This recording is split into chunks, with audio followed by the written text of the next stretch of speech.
Students who like the thrill of competition and looking to further hone their skills should look no further than Lakeland College.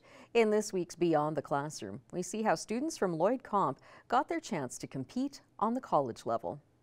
Lloyd Comp School had their opportunity to compete in the Lakeland Regional Skills Competition.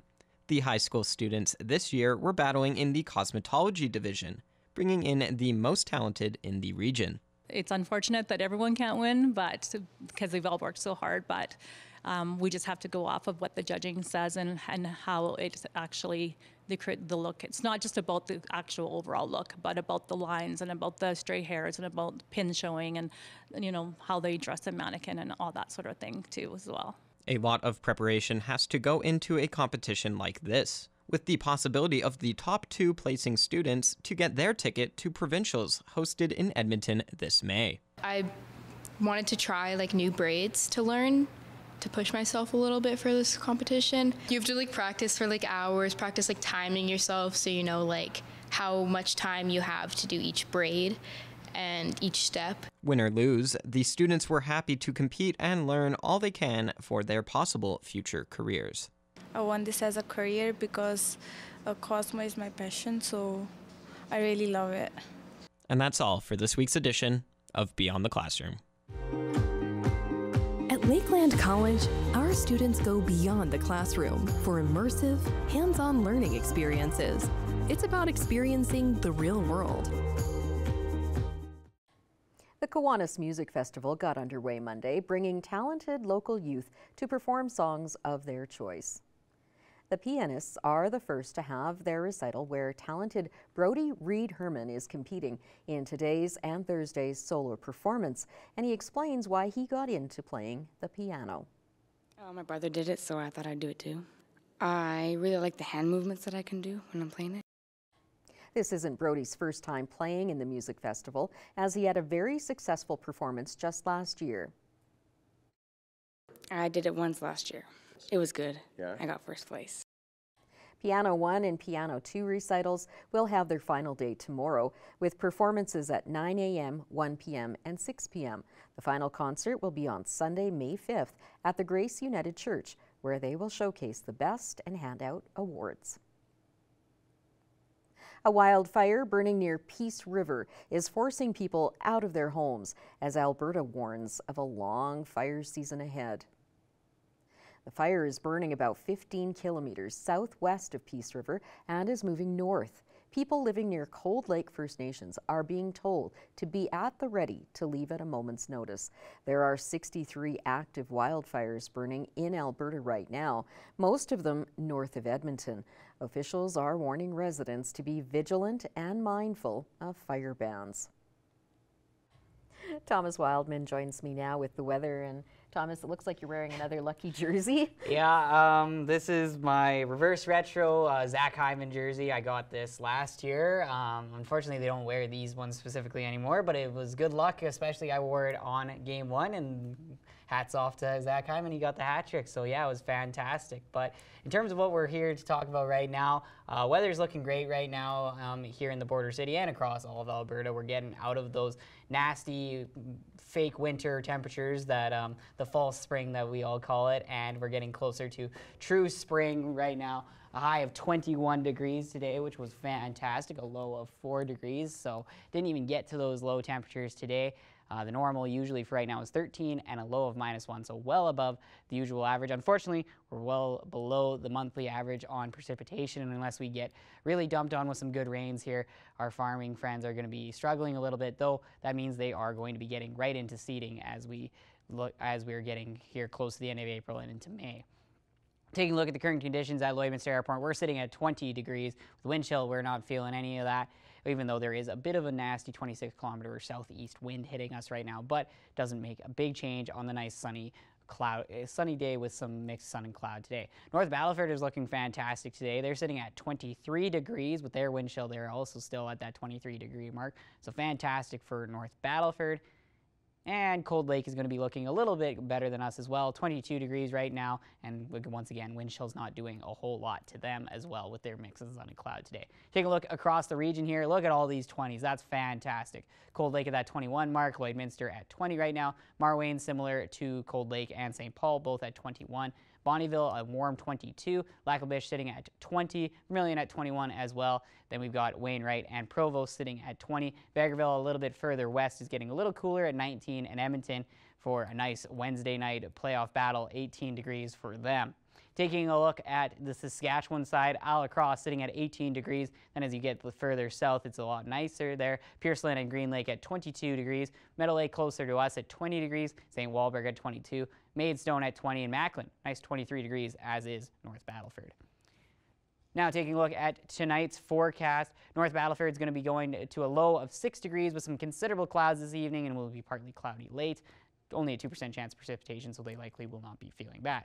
Cold Lake is similar, a low of 4 degrees, and it will become clear, a 12% chance, but that likely will not be seeing any rain in the Cold Lake area. And here in the border city, we're sitting at a low of 5 degrees, partly cloudy, only a 3% chance of precipitation, and a 17 west wind hitting us today, but shouldn't be that bad for any evening activities if you're going out late tonight to watch that epic Oilers game.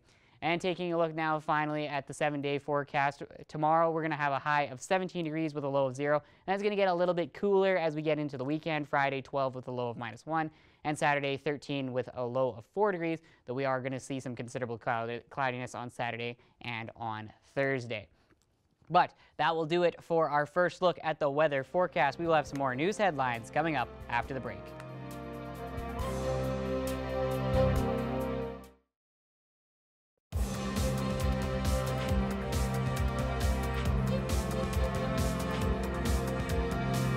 With the promotion of Jeff Wojciechowski to head coach, the Lloydminster Bobcats are now on the lookout for their new assistant coach. Our Thomas Wildman has more.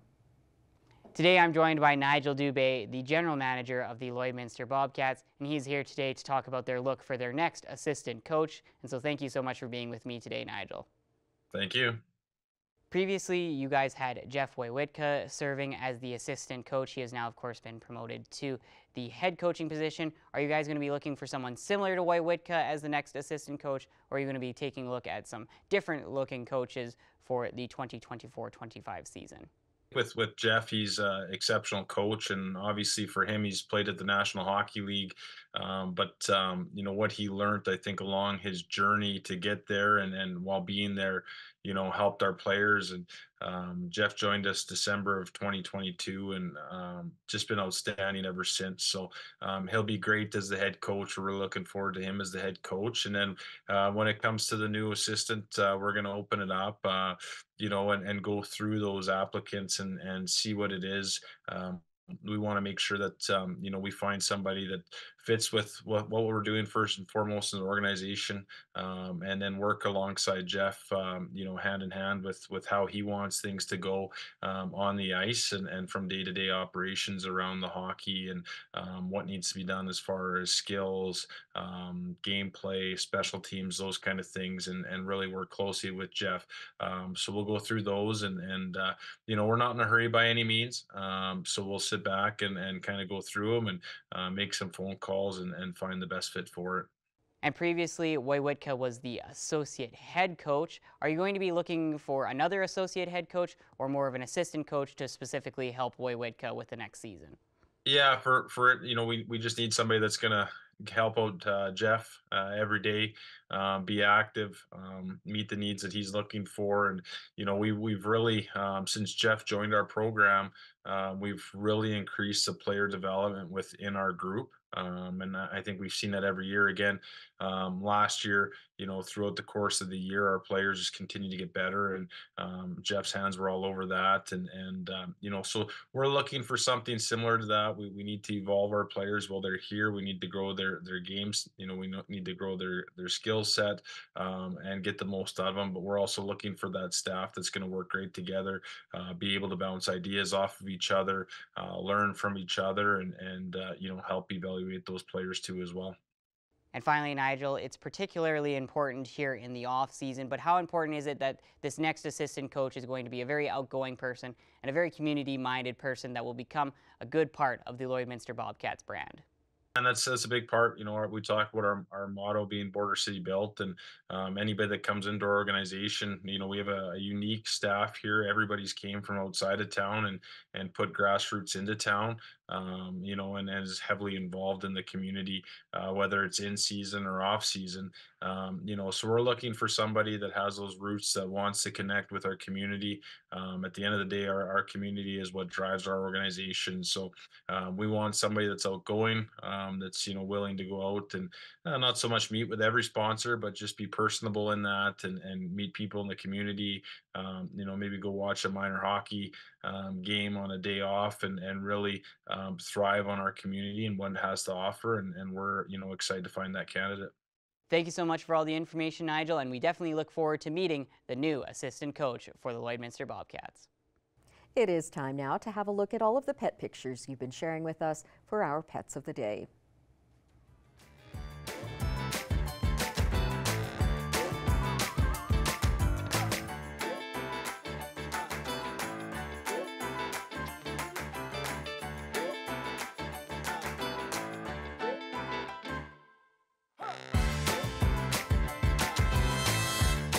We want to see your pets. Send photos of your pet and their name to have them featured on Pet of the Day.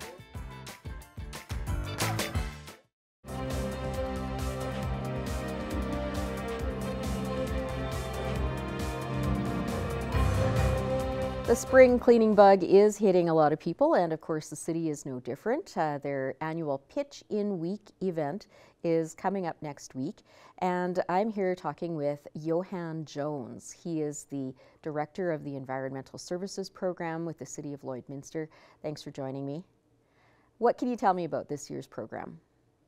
Well, overall, it's just an initiative throughout the community to help, clean up the various spaces. As the snow melts, it definitely rares all the litter that's throughout the community. And I think overall, with the hopes that everybody will pitch in together to help, make Lloydminster a beautiful place that it is.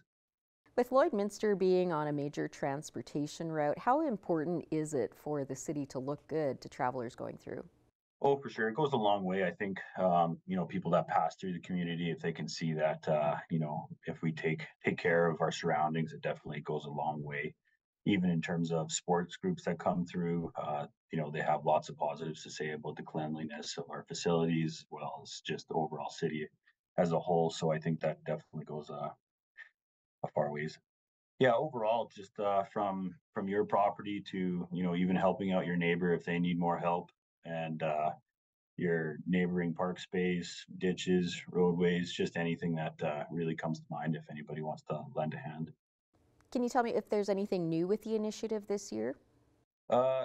Nothing different this year, but just some things to help get the kids involved. We do have a coloring contest that's presented by Mary Brown's, and we're working with them together. So with this coloring contest, we're kind of encouraging kids to. We have two different categories. We have just a basic, coloring in the lines, and for more of an open-minded approach, we just have a blank page, kind of what a clean community would influence the kids to color up some art for us. So with that contest, we'll be able to pick out 3 winners from each age category, and you can find those details on our city website. Hand in hand with the Pitch in Week, there's the Household Hazardous Waste Roundup, but it's got a little bit of a different name this year. What can you tell me about it? It was recommended to us by Alberta Recycling Management Authority that we change the prerogative. It's not really toxic or hazardous waste, even though we do accept those materials, but just to change the verbiage on that. So it's just Household Recycling Roundup for overall taking in all those materials, which accepted items could be aerosol cans, batteries, medications, paints, propane tanks, sharps, used oils, tires, metals. And that will be held on May 4th between 10 a.m. till 2 p.m. What about people who may or may not, for whatever reason, be able to come to the cleanup? Is there anything that they can do? So we do have the availability for a household pickup. Um, we need to arrange that before 6 p.m. on May 3rd. So if you that's the deadline in order to get into the household pickup. So again, Pitch in Lloydminster is happening next week. And also coinciding with that, we've got our scheduled pickups now happening with the organics bins. What can you tell me about that?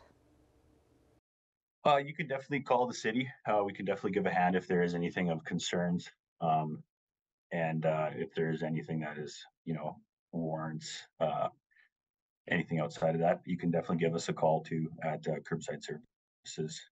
We can definitely give you some guidance, or else we can help you out with the issue that you might find. I look after Curbside Services as well too. So just a reminder for everybody, just for correct curbside placement of their carts in the organics bins. We are in organics collections of weekly collection weeks, and just a reminder for people to put those carts on the curb. And it would be a big help for people not to angle park in certain areas, like all areas of the residential portions of the city, to help our collection operations. All right, well, thank you very much for your time today, Johan. I appreciate it. No problem.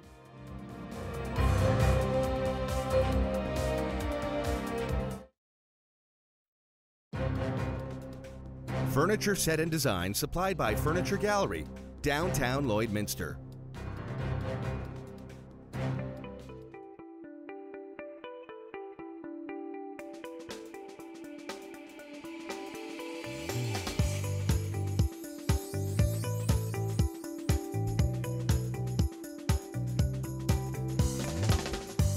It's that time of the week again. Another episode of Healthy Thriving Family After Divorce. Stephanie Dobson is here. Stephanie is a lawyer, mediator, and online educator with Hanka Divorce Law and Mediation offices in Lloydminster and Edmonton. Stephanie, thank you so much for joining me today. Yeah, thanks, Stacey.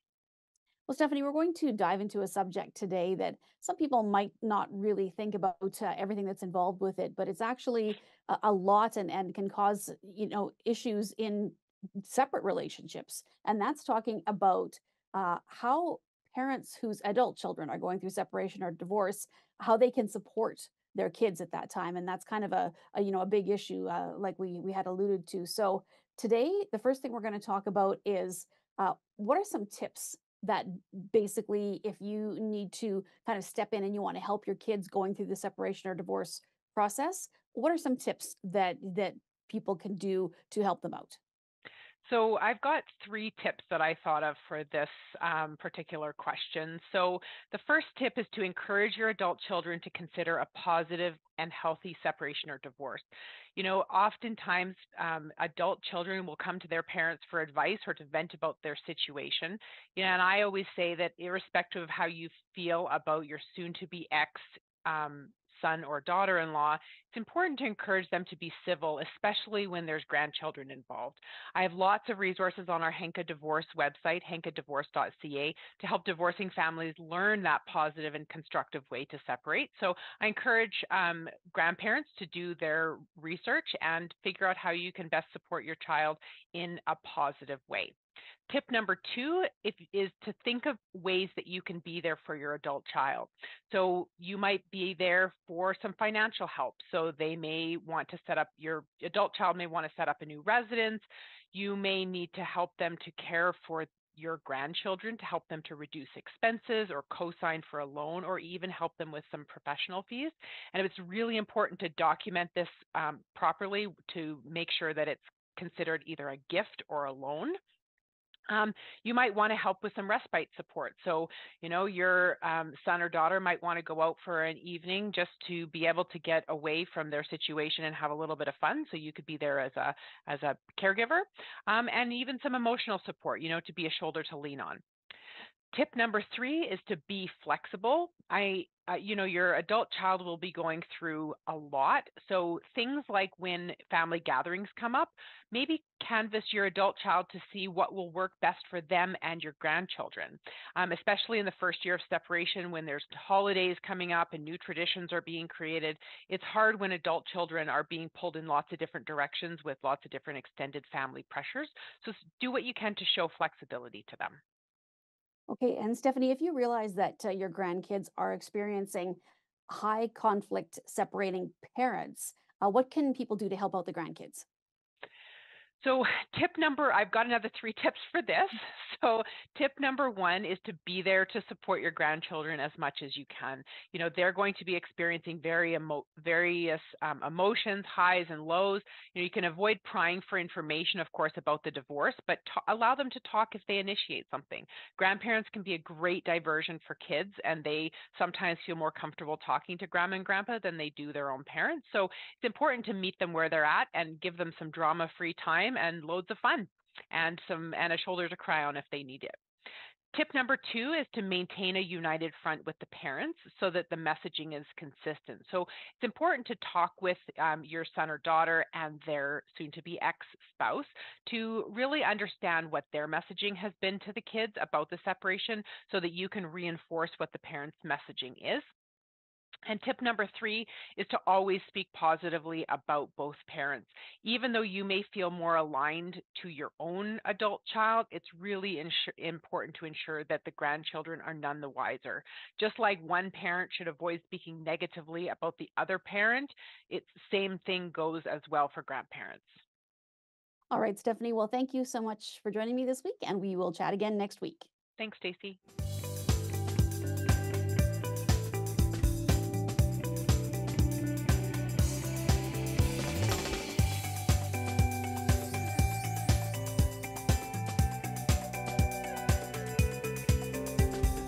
Champion figure skater Christy Yamaguchi has inspired Mattel to create her own Barbie.